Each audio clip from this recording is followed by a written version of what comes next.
Aliyekuwa kamanda wa jeshi la walinzi wa mapinduzi ya Kiislamu IRGC na kwa sasa mshauri mkuu wa kijeshi wa kiongozi mkuu wa Iran Mohsen Rezai amesema kuwa Iran ilikuwa imekamilisha maandalizi ya kufanya mashambulizi dhidi ya maeneo matatu nchini Ukraine kufuatia kile alichodai kuwa ni shambulio dhidi ya meli ya kibiashara ya Iran katika bahari ya Caspian.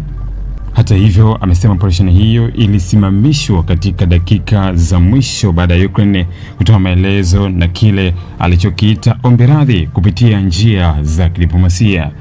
Akizungumza katika mahojiano jana Jumatatu Agosti 3 mwaka 2026, alisema viongozi wa kijeshi wa Iran walikuwa tayari kutekeleza mashambulizi hayo kama hatua ya kulipiza kisasi, lakini mawasiliano ya moja kwa moja kati ya Tehran na Kiev yalibadili mwelekeo wa uamuzi huo. Kwa mujibu wake, tukio hilo lililochochea mpango huo lilikuwa shambulio dhidi ya meli ya kibiashara ya Iran iliyoitwa Ana katika bahari ya Caspian. Iran ilichukulia tukio hilo kuwa shambulio dhidi ya maslahi yake ya kitaifa na ikaanza kuandaa hatua za kijeshi dhidi ya Ukraine. Hata hivyo, waziri wa mambo ya nje wa Iran Abbas Araghchi baadaye alieleza kuwa alifanya mazungumzo ya simu na mwenzake wa Ukraine ambaye alimweleza kwa shambulio hilo halikulenga Iran moja kwa moja. Kwa mujibu wa Araghchi, Ukraine ilisema operesheni hiyo ilikuwa sehemu ya vita yake dhidi ya Urusi na haikuwa na nia ya kushambulia mali ya Iran wala kuchochea mgogoro mpya kati ya mataifa hayo mawili.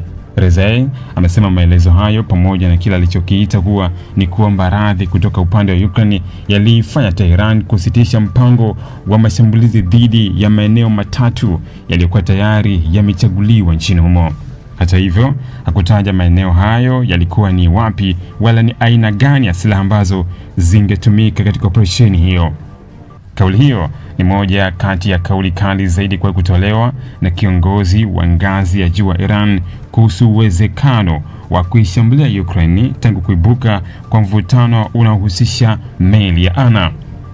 Pia inaonyesha jinsi vita vya Urusi na Ukraine vinavyoendelea kuathiri uhusiano wa mataifa mengine, hususan Iran ambayo imekuwa ikituhumiwa na nchi za Magharibi kwa kuisaidia Urusi kwa teknolojia za kijeshi, madai ambayo Tehran imekuwa ikikanusha au kuyapa tafsiri tofauti katika nyakati mbalimbali. Bali na swala la Ukraine, Rezai pia alizungumzia pia mapigano ya siku 40 kati ya Iran na Marekani, akidai kuwa katika hatua za mwisho za vita hivyo Iran ilibadili mkakati wake wa kijeshi na kuanza mashambulizi yenye usahihi mkubwa kutumia makombora ya masafa mbalimbali pamoja na ndege zisizo na rubani dhidi ya kambi za Marekani katika eneo la Mashariki ya Kati. Kwa mujibu wake, mashambulizi hayo yaliathiri kwa kiasi kikubwa uwezo wa Marekani kuendelea na operesheni zake za kijeshi. Alidai kuwa kambi ya Marekani nchini Kuwait iliharibiwa vibaya kutokana na mashambulizi ya Iran, hali iliyosababisha athari kubwa kwa shughuli za kijeshi za Washington katika eneo hilo. Aidha, alisema vikosi vya Marekani vililazimika kuondoka katika kambi yao ya Erbil kaskazini mwa Iraq kutokana na vitisho vya mashambulizi ya Iran. Rezai pia alidai kuwa makamanda wa jeshi la Marekani katika Mashariki ya Kati CENTCOM walihamishwa kutoka Jordan kwenda Israel kwa sababu za kiusalama kufuatia kuongezeka kwa mashambulizi ya Iran.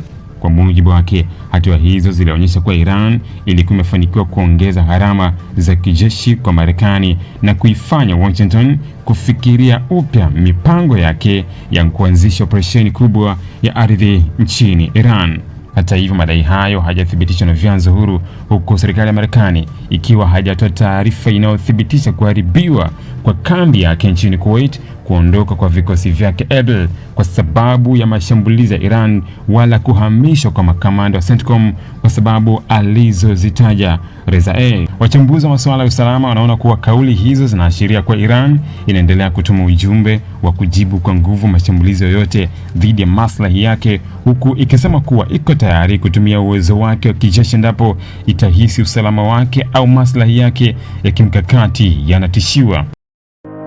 Ili kuwa mwanafamilia bora wa Global TV, usisahau kusubscribe, like, kushare na kucomment. Baada ya kusubscribe, bonyeza alama ya kengele ili kupata taarifa kwa kila video inayopanda Global TV Online.